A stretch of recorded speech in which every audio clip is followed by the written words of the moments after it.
Hey everyone, thanks for tuning in. This episode is brought to you by my course, Rest Assured. If you've been struggling with falling asleep, or staying asleep, or just not waking up feeling well rested, you've come to the right place. Cognitive behavioral therapy for insomnia, or CBTI, is the gold standard intervention in the management of insomnia. Rest Assured is a digital course that walks you through CBTI, step by step, with everything you need to succeed. Each of the 6 weekly modules guides you through some important background information for the different techniques, explores the evidence-based techniques in detail, provides multiple examples of exercises so you can find the one that works for you, and reviews the work you've completed since the last module. And Rest Assured is just not another DIY left to your own devices, but rather, you get direct access to me, a board-certified sleep physician, in twice monthly office hours, where you can ask me face-to-face any questions you may have about the course material.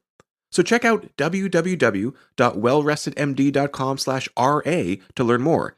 That's wellrestedmd.com/RA, or just head to the homepage and click on courses to learn more. Enjoy the episode. Hey friends and neighbors, you're listening to the Well Rested Podcast, episode number 17, Gratitude. I'm your host, Dr. Joshua Lennon.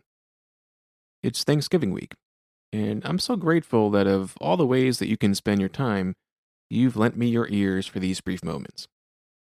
In this week's episode, I want to spend just a few minutes to talk about gratitude. 'Tis the season after all. And the fruits of a gracious attitude expend well beyond a pleasant holiday. So happy Thanksgiving to you all. I'm thankful for the opportunity to do this podcast. A special thanks to my family for giving me up for an extra 15 minutes or so every week to do a little recording and all the prep and editing afterwards. Special thanks to my daughters who teach me that there's always more to learn. Very special thanks to my wife, the most important person in the universe. I'm grateful for the wonderful sleep team I get to work with every day at our sleep lab, including our nurse practitioners, medical assistants, our registered sleep technologists, marketing team, and administrators. I'm thankful for all the patients who let us figuratively come into their bedroom and try to tease out what might be going wrong and help make it better so that they can get a better night's rest and wake up feeling more like themselves the next morning. It is truly a privilege to be involved in somebody's healthcare.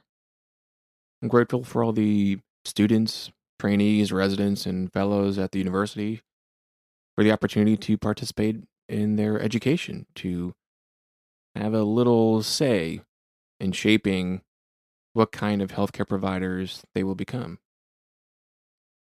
It is good to be thankful. We like it when others thank us. It feels good. It validates our efforts, rewards our generosity. But gratitude also confers many benefits on the thankful themselves. Gratitude has been shown to improve sleep. And it seems to do this specifically by reducing pre-sleep arousal. When we are gracious, we are calm. It is hard to be agitated and grateful. Try it. Think of something that really just ruffles your feathers. And now try to say through that with gritted teeth something that you're grateful for. Kind of hard to do. The two states are incompatible. When we are grateful, when we practice thankfulness, we become less aroused, more calm, more at ease.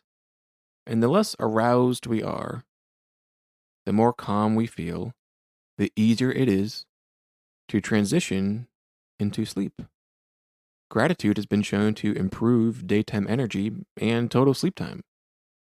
And this is not to say that this is some kind of magical elixir to solve every sleep problem, but gratitude as an intervention, not talking about grateful people as a personality trait, but an intervention of practicing some gratitude has been shown to significantly increase the total amount of sleep, both in the short term and the long term, weeks after the gratitude exercise.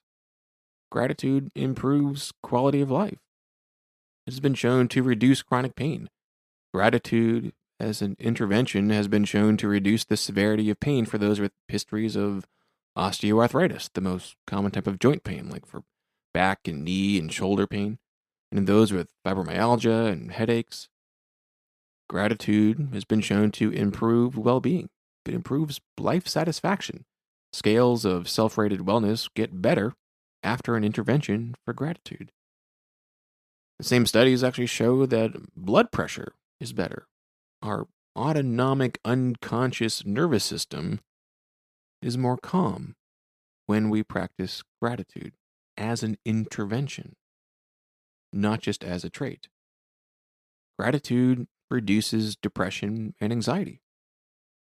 There's an increased sense of social connection, which is contrasted against the sense of isolation that happens with depression. Gratitude increases the activity in our prefrontal cortex, a part of the brain that helps to keep in check our amygdala. More gratitude equals more control over our emotions. A study was done when employees were asked to write a letter to a colleague thanking them for some experience they had as a coworker, and then they were put in a brain scanner, and they could see these changes, this increased activity in certain regions of the prefrontal cortex compared to those in a scanner under a control condition. And in this instance, it wasn't the initial formation of a grateful thought, which was the writing of the letter, but it was in rereading their gratitude later on that showed these changes. We also know that trait gratitude, for example, like a personality type, is also best associated with sleep quality and reduced depression. But gratitude is not a fixed trait, but it is a skill that can be learned. There's plenty of randomized control trial data now demonstrating that anyone can improve gratitude with practice. And this leads to improved outcomes in all sorts of areas of their lives. It's a simple process, like learning anything new, it just requires practice and repetition. So here's your homework for this Thanksgiving week: a nightly gratitude exercise. Every night, shortly before going to sleep, spend just a minute or two and write, not think about, but write down 3 things that you're grateful for. It can be big or small, old or new, could be material, could be bodily, could be something emotional, could be social, could be a skill or a capacity, doesn't matter. Here's my list for today. And of course, there's no right or wrong answer here, and there's not a particular order of importance. But number 1, I'm grateful for my wife. She is just an extraordinary human specimen, and she's the light and the love of my life every day. Number 2, I'm grateful for my breath. As of now, I've never suffered asthma or any other respiratory ailment, and my breath is clear. It's calming. It's ever present, and I'm thankful that I can always turn to it, rely on it, any second of any day. Number 3, I'm grateful for our gorgeous sun, this ball of nuclear explosions, the most powerful icon in the universe.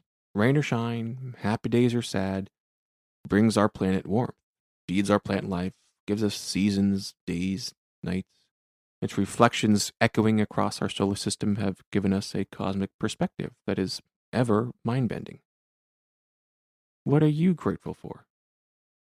Try writing it down, whether 1, 2, or 3 things. They don't have to be profound. Everything counts.